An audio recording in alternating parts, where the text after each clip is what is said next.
हाजिर बुश में इज़्मत शायर अलदात परदेसी वालियाम शस्तुशश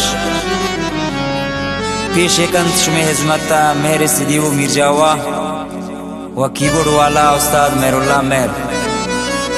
शायरीन गुमा उस्ताद शौकत नसीम आई मिन्नत वारंग गुदले जोलांकियन व सलमंजा सरहदिये हासिम परमाशन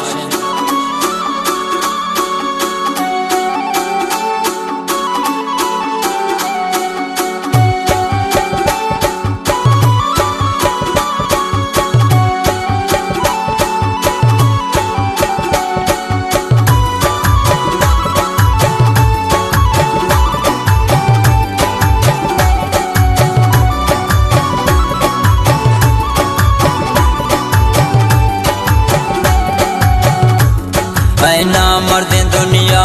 इतंगा सवफाने मन पत दिला गुरु तरा पम समाने ऐना मर्द दुनिया इतंगा सवफाने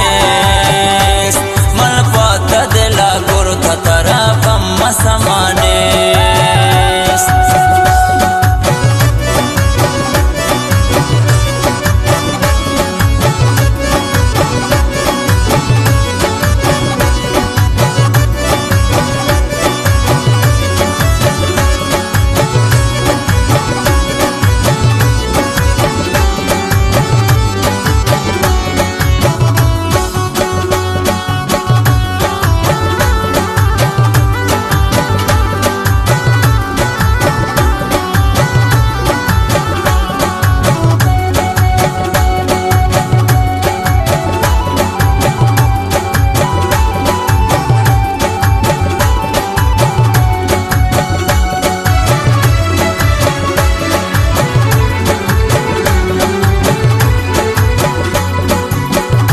वती मतलब चारा कना मकसद पूरा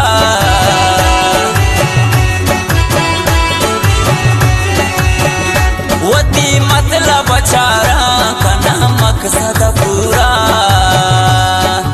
ये वड़ी दोस्ताना हिच मेहर बेदिला